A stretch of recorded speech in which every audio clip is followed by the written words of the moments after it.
Good morning children. हम आपके लिए लेकर आए हैं विलोम शब्द का एक और अभ्यास।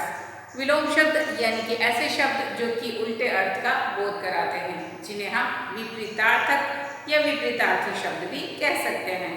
विपरीतार्थक शब्द, उल्टे अर्थ वाले शब्द, विलोम यानी कि विपरीत अर्थ का बोध कराने वाले शब्द, इन शब्दों के हमने उदाहरण आपको दिए थे।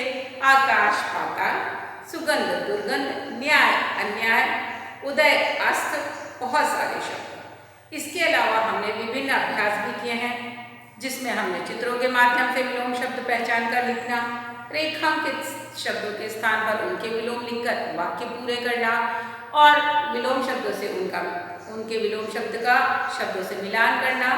साथ ही हमने विलोम शब्द का निर्माण करना सीखा। अब यहाँ पर हम एक ऐसा ही अभ्यास दे रहे हैं जिसमें हमें विलोम शब्द बनाने हैं। कई बार विलोम शब्द पूरे तरीके से अलग शब्द से ऐसा नहीं होता, जैसे आकाश पाताल लेखन में, लिखने में, वर्तनी में, स्पेलिंग में ये पूरे तरीके से एक दूसरे से अलग है। हमेशा ऐसा नहीं होता। कई बार विलोम शब्द में थोड़ा सा परिवर्तन करके शब्दों में परिवर्तन कर विलोम शब्द बनाया जा सकता है।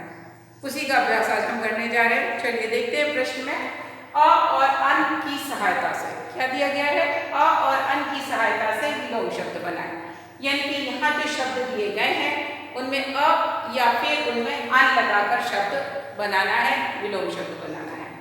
जैसे हम देख सकते हैं सभ्य, सभ्य शब्द में अगर हमने अ लगा दिया सामने तो वो क्या बन गया, असभ्य। तो सभ्य का विलोम क्या हुआ, असभ्य।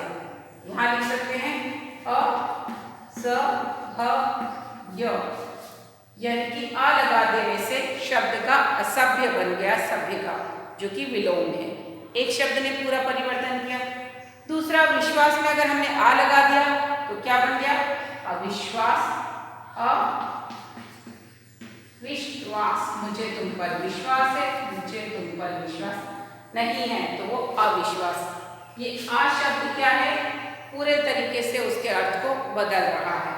अब आया संभव, जो पॉसिबल हो। संभव अगर आ लगा दिया, असंभव जो पॉसिबल ना हो, यानी कि ये आ से बना, संभव से असंभव। सिर्फ ये आ उन शब्दों के अर्थ को पूरा परिवर्तित कर रहा है। क्या बना दिया हमने, सभ्य से असभ्य, विश्वास से अविश्वास, संभव से असंभव, जो कि एक दूसरे के पूर्णता विलोम यानी विपरीत शब्द है। कैसे बने हैं, इस अवर्ण की आवृत्ति से। तो यहाँ हमने देखा एक अक्षर पूरे शब्द को उसके उल्टे अर्थ में बदल दे रहा है।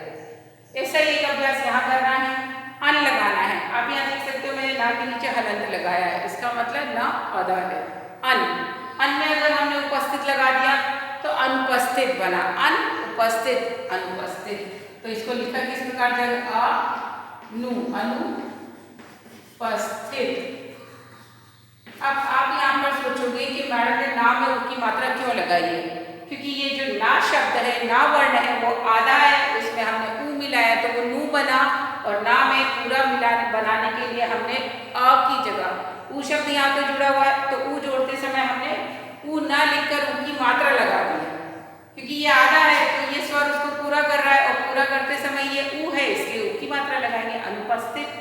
इसी प्रकार अन, अन में हम क्या लिख देंगे, अनुचित, अनुचित, यानी कि ये वाले ना में ऊ मिल रहा है तो ना और ऊ मिलकर क्या बन रहा है, नु, अनुचित, अनुचित।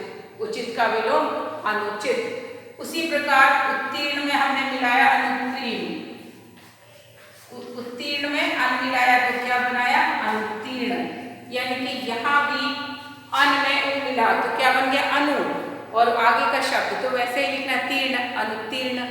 तो यहाँ सबसे ध्यान देने योग्य बात यह है कि न वर्ण आधा है, उसमें ऊ मिलने पर वो नू बनता है छोटा, यानी कि ऊ पूरा ना लिखकर उसके जगह पर उसकी मात्रा स्वर का प्रयोग किया जा रहा है। क्या कर रहे हैं, ऊ ना लिखकर ऊ को मात्रा रूप में प्रयोग करेंगे। क्यों, क्योंकि वो इस शब्द को पूर्णता प्रदान कर रहा है।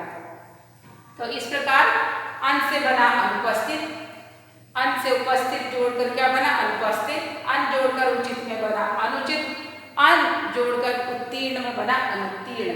तो उपस्थित का विलोम अनुपस्थित, उचित का विलोम अनुचित, उत्तीर्ण का विलोम उत्तीर्ण का विलोम अनुत्तीर्ण। तो इस प्रकार से आपने देखा कि आ लगाकर ये विलोम शब्द बन गए हैं और अन लगाकर ये सारे शब्द बन गए हैं। यानी कि शब्द विचार, शब्द निर्माण कैसे, इनको आप उपसर्ग के रूप में भी पढ़ते हैं और यहाँ पर ये उपसर्ग क्या कर रहे हैं, शब्दों को विलोम में बदल दे रहे हैं। तो बहुत महत्वपूर्ण है किस प्रकार आप लिख रहे हो। अन वाले शब्दों को लिखते समय उनकी स्पेलिंग को बहुत ध्यान रखेंगे, जैसे कि हमने देखा कि वहाँ मात्रा रूप में उसका प्रयोग किया जा रहा है। तो अभ्यास कीजिए और वो सारे शब्द भंडार के शब्द जो आपको वर्कशीट की शक्ल में भेजे गए उन्हें जरूर कीजिएगा, क्योंकि शब्द वहीं से लिए गए हैं और इस कक्षा में आपको वो शब्दों की सूची याद करना है। अगली कक्षा में दूसरी सूची आप तक आएगी ताकि उतने शब्दों में आप परिपक्व हो सके। इसी उम्मीद के साथ कि आप अभ्यास कर रहे हैं और ये सारे अभ्यास को कॉपी में लेखबद्ध कर रहे हैं। हम आपसे फिर मिलेंगे आगे के मॉड्यूल के साथ। तब तक के लिए अपना ध्यान रखिए और ये सारे अभ्यासों को स्टडी करते रहिए लिखकर। Take care, bye.